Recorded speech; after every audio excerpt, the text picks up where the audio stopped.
Dinala po ako ron. Sinaksakan ng pampatulog. Ganun pa rin. Hindi ako makatulog. So, tinawagan ko ng doktor. Tawagan yung doktor ako.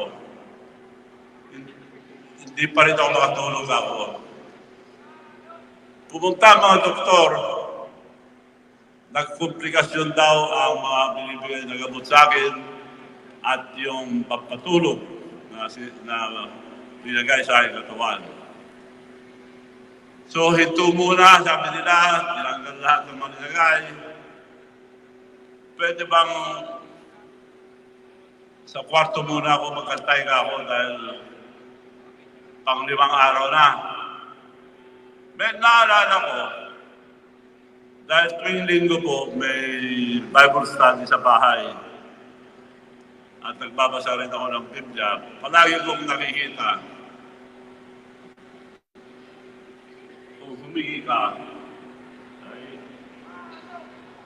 ibibigay ko. Madalas ko pong mahinig yun. Kung hihingi ka, ibibigay ko. Ako po, hihingi ko na tugtungan po ang aking buhay.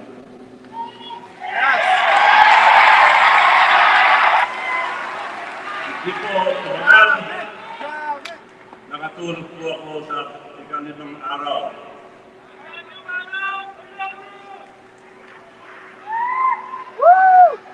At pangalawang gabi, nakatulog na rin ako. Kaya ako, huwag nyo lang ibasa yan ako na magpasa at ako mismo haharap sa aking kababayan. May nabasa ako kanina bago naman ko ito. Position at temporary. Ranks and titles are limited.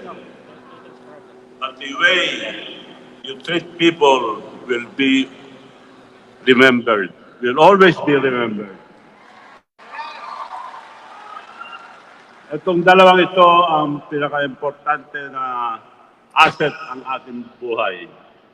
Health and time. Invest in health and it will buy you time. You can buy more time.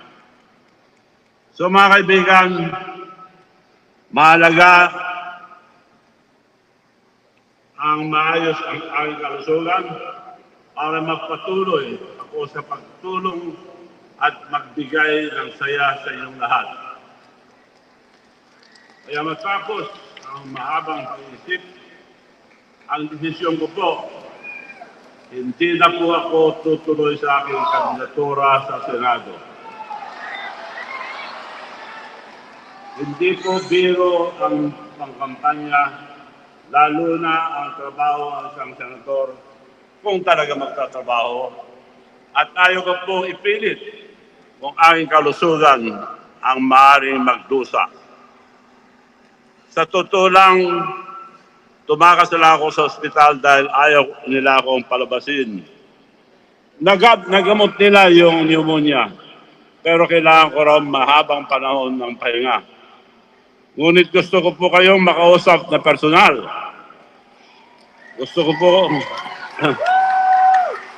ko pong makapaglingkod sa inyo ng buong puso at buong lakas. Kaya't minabuti kong unahin muna ang aking pagpapalakas upang mas lalo pa akong makatulong at makapaglingkod sa inyong lahat. Tumakas lang po ako. Tiyanggal ko lang. Nandito pa ang mga Christmas tree.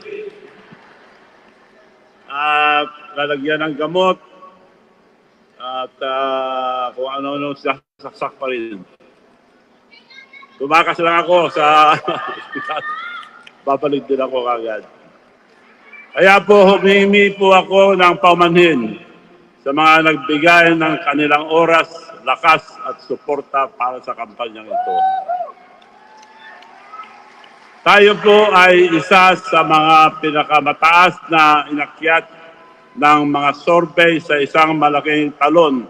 11% sa loob lamang ng isang buwan. Tayo din po ay isa sa pinakamataas na tinalon sa numero ng followers ng number of engagement sa social media. Ito po ay dahil sa walang sawang suporta ninyo at sa mga trabaho sa kampanyang ito. Kung tayo ay tuloy-tuloy, sigurado ako na darating tayo sa Magic 12. Ngunit, kahit na makarating tayo doon, ang desisyon ko ay ganun pa rin. Dahil ayaw kong humingi ng boto ninyo bilang kapalit sa tulong na gusto kong ibigay sa inyo. Ang layunin ko po sa buhay ay simple lang. Ang mapasaya ang tao. Ang tulong na binigay ko sa transport group, electric vehicles, nandito ba sila? Tuloy-tuloy po yun. Dahil naipangako ko na, tutuloy ko pa rin, maski hindi na ako po tatakbo. Tuloy po rin tayo. Bibigay ko rin po. Ang mga transport group, tinanong ko magkano pinakamura. Pumunta sila sa China, Korea. Ang pinakamura na nakita nila, 3 milyon. Kako, ipakita ko ang tunay na tulong sa inyo. Ibigay ko lang ng 1.2. Yun ang tunay na tulong. Kaya tutuloy ko po rin po yun.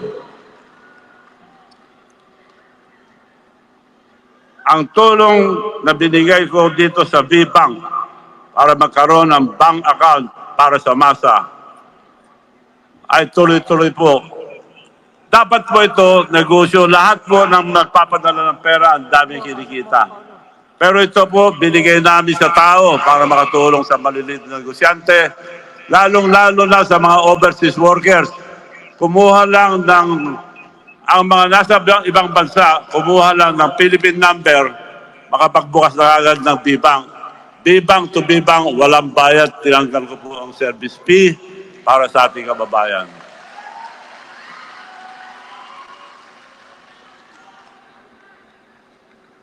At ang pinangako ko na ipamimigay natin ngayong gabi sa lahat ng nandito ngayong gabi sa MOA Arena, tuloy pa